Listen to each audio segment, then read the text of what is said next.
नमस्कार, स्वागत है आप सबका महिंद्रास के ऑफिशियल यूट्यूब चैनल पर। मैं चांदी महिंद्रास तहे दिल से आप सबका स्वागत करती हूँ। तो बिल्कुल जो है आज जो है आप स्क्रीन पर देख रहे हो मकर संक्रांति का त्योहार है। तो पूरे देश भर में ये त्योहार धूमधाम से मनाया जाता है। तो आप सबको और आपके परिवार को पूरे महिंद्रा परिवार की तरफ से मकर संक्रांति की बहुत-बहुत शुभकामनाएँ। तो बढ़िया से जो है नई-नई चीज़ें, नए-नए पकवान जो है वो खाइएगा अपने घरों में, अपने घर वालों के साथ मिलकर जो है इस फेस्टिव सीज़न को क्या करिएगा एन्जॉय करिएगा।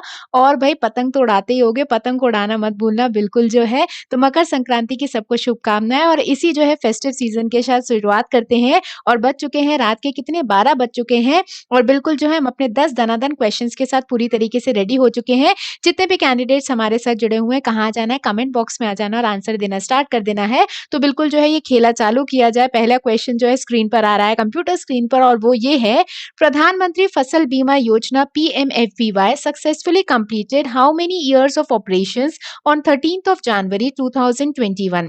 13 जनवरी 2021 को प्रधानमंत्री फसल बीमा योजना ने सफलतापूर्वक कितने वर्ष पूरे किए हैं? तो आपको बताना है कि 13 जनवरी को प्रधानमंत्री फसल बीमा योजना ने सक्सेसफुली कितने वर्ष जो है कंप्लीट कर लिए हैं? तो बिल्कुल आपके पास ऑप्शन है 3 साल, 4 साल, 5 साल की 7 साल। तो प्रधानमंत्री फसल बीमा योजना की शुरुआत कब हुई थी? 13 जनवरी 2016 में हुई थी। मतलब कितने साल कंप्लीट कर लिए हैं?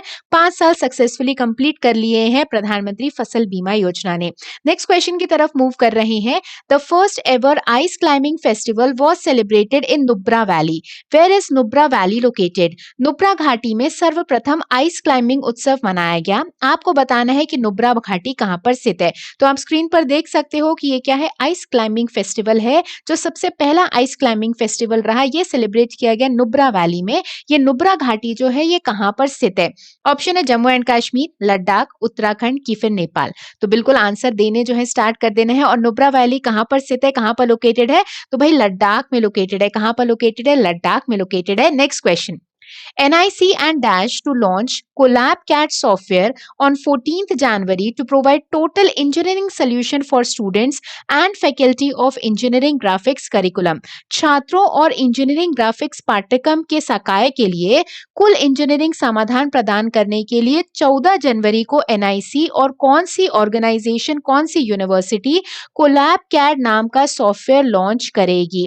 तो आज जो है 14 जनवरी को NIC और कौन सी कंपनी या कौन सी जो है इंस्टीट्यूट या कौन सी यूनिवर्सिटी CollabCAD नाम का सॉफ्टवेयर जो है वो लॉन्च करने वाली है, जिसमें पूरे इंजीनियरिंग सॉल्यूशंस जो है प्रोवाइड किए जाएंगे स्टूडेंट्स को और जो ग्राफिक्स से जुड़ी हुई फैकल्टी हैं उनके करिकुलम में CollabCAD सॉफ्टवेयर रहेगा जिससे उन्हें बहुत मदद मिलेगी। तो भाई CAD सॉफ्टवेयर के बारे में तो सभी ने सुना होगा, CAD computer aided design software, जो प्रिसाइज क्या बताते हैं, प्रिसाइज जो है डायरेक्शंस बताने में, इसके अलावा जो है प्रिसाइज ग्राफिक्स बनाने में क्या करते हैं, मदद करते हैं। तो CollabCAD सॉफ्टवेयर के लिए NIC मतलब नेशनल इंफॉर्मेटिक्स सेंटर और किसने जो है MOU साइन कर लिया, तो किसके बीच में हुआ है?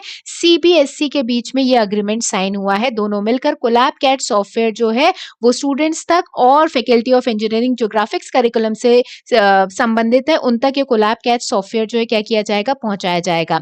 तो central board of secondary education CBSE और NIC नेशनल इंफॉर्मेटिक्स सेंटर जो है इसे क्या करेगा, लॉन्च करेगा 14 जनवरी को। नेक्स्ट बढ़ रहे हैं अगले क्वेश्चन की तरफ। अगला क्वेश्चन आ रहा है स्क्रीन पर। Who is the author of the book the population myth Islam family planning and politics in India? The population myth Islam family planning and politics in India पुस्तक के लेखक कौन है इनमें से? ऑप्शन है नवीन चावला जी, अचल कुमार ज्योति, SY कुरैशी, नसीम जैदी। तो आपने सभी के नाम कहीं ना कहीं पे सुने हुए होंगे। The population myth Islam family planning and politics in India, ये बुक लिखी गई है किसके द्वारा? फॉर्मर चीफ इलेक्शन कमिश्नर, 17वें नंबर के चीफ इलेक्शन कमिश्नर कौन? SY Qureshi ji, CEC SY Qureshi ji के द्वारा इस बुक को लिखा गया है। Next question. RBI has cancelled the licence of Vasant Dada Nagari Sahakari bank limited. The bank was based in which state? RBI ने वसंत दादा नगरी सहकारी बैंक लिमिटेड का लाइसेंस रद्द कर दिया है। बैंक जो है किस राज्य में स्थित है? तो RBI जो है बहुत तेजी से भाई लाइसेंस जो है कैंसिल करने पे लगा हुआ है। वसंत Dada Nagari Sahakari bank cooperative bank जो था इसके लाइसेंस को रद्द किया गया है। आपको बताना है कि ये जो बैंक था वसंत दादा नगरी सहकारी बैंक, ये कहां पर स्थित था, किस राज्य में? तो बिल्कुल कहां पर लोकेटेड था? महाराष्ट्र में लोकेटेड था। कहां पर लोकेटेड था? महाराष्ट्र में लोकेटेड था। Next question. When Indian armed forces to celebrate veterans day मतलब अनुभवी दिवस। तो इंडियन आर्म्ड फोर्सेस आर्मी जो है वो कौन से दिन को वेटरन्स डे जो है सेलिब्रेट करती है? तो अगर मैं बात करूं तो वेटरन्स डे जो है ये के एम करियप्पा जी जो है उनके उपलक्ष्य में मनाया जा रहा है। के एम करियप्पा जी सबसे पहले जो है कमांडर इन चीफ रहे हैं, फील्ड मार्शल रहे हैं इंडियन आर्म्ड फोर्सेस में, और उन्होंने जो है क्या सेवानिवृत्ति हुई थी उनकी, उनका जो है रिटायरमेंट हुआ था 1953 में। उन्हीं के उपलक्ष्य में जो है सबसे पहले चीफ कमांडर इन मतलब कमांडर इन चीफ जो रहे इंडियन आर्म्ड फोर्सेस में के एम करियप्पा जी, उनके उपलक्ष्य में वेटरन्स डे मतलब अनुभवी दिवस जो है सेलिब्रेट करेगा इंडियन आर्म्ड फोर्सेस। और कब सेलिब्रेट करेगा?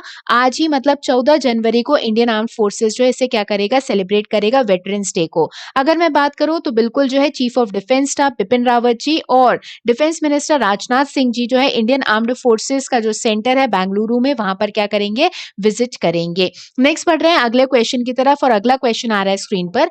Recently Shiromani hills has been identified as a butterfly super hotspot. In which state Shiromani hills located? हाल ही में शिरोमणि पहाड़ियों की पहचान तितली सुपर हॉटस्पॉट के रूप में की गई है। शिरोमणि पहाड़ियां किस राज्य में स्थित है?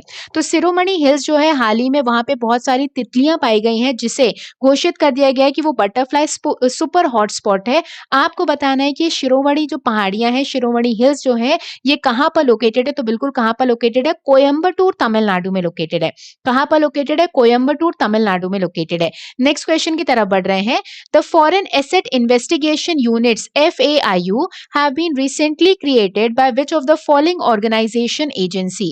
विदेशी संपत्ति जांच एजेंसियां या इकाइयां हाल ही में निम्नलिखित में से किस संगठन या एजेंसी द्वारा बनाई गई हैं?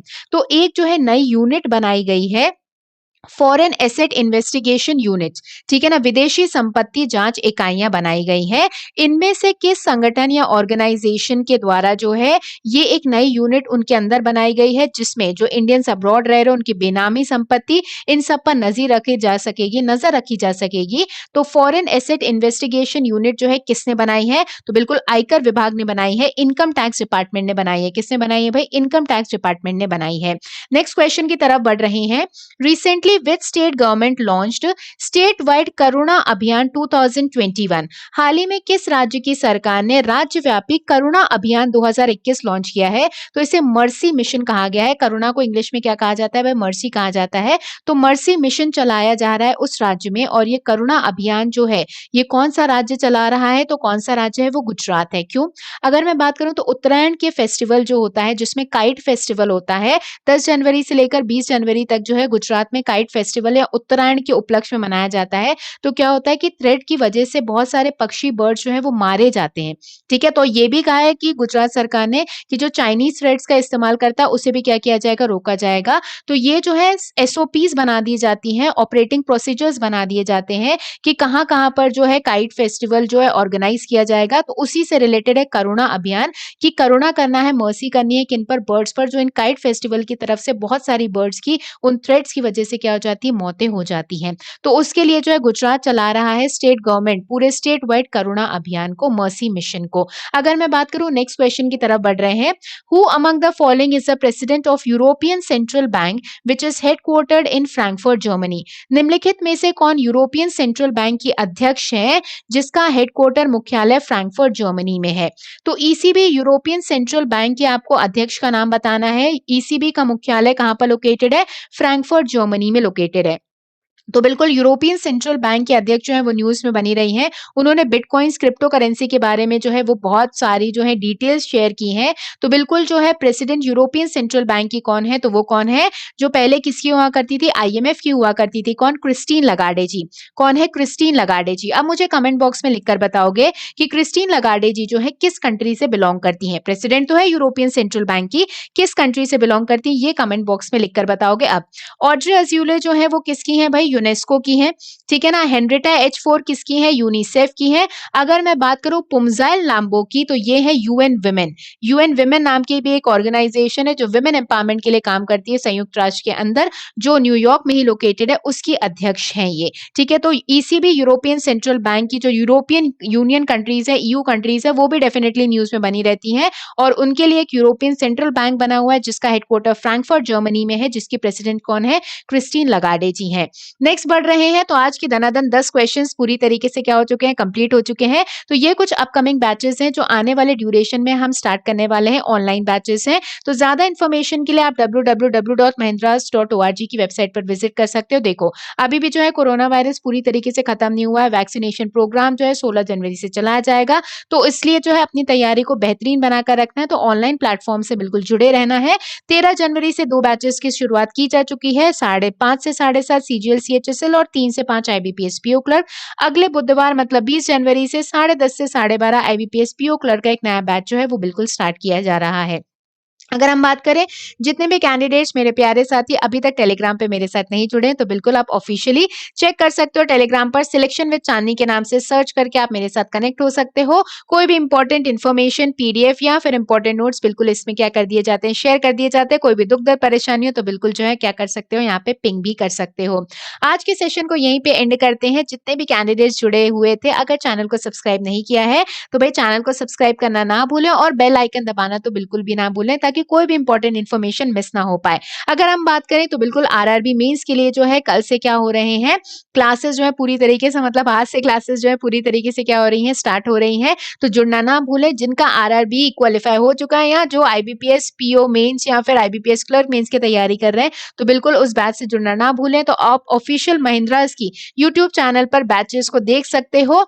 और जितने भी कैंडिडेट जुड़े थे वे जाते जाते सेशन को लाइक करते जाइएगा। अब मिलेंगे सुबह कितने बजे, 6:30 बजे अपने करंट अफेयर्स एनालिसिस के साथ। तो बिल्कुल सुबह 6:30 बजे जुड़ना ना भूलें। तब तक के लिए बढ़िया से जो अपना ध्यान रखिए। इस फेस्टिवल सीजन को अपने अपने परिवार के साथ खूब एंजॉय करिएगा। Bye bye guys, take care, thank you very much, जय हिंद, गुड नाइट।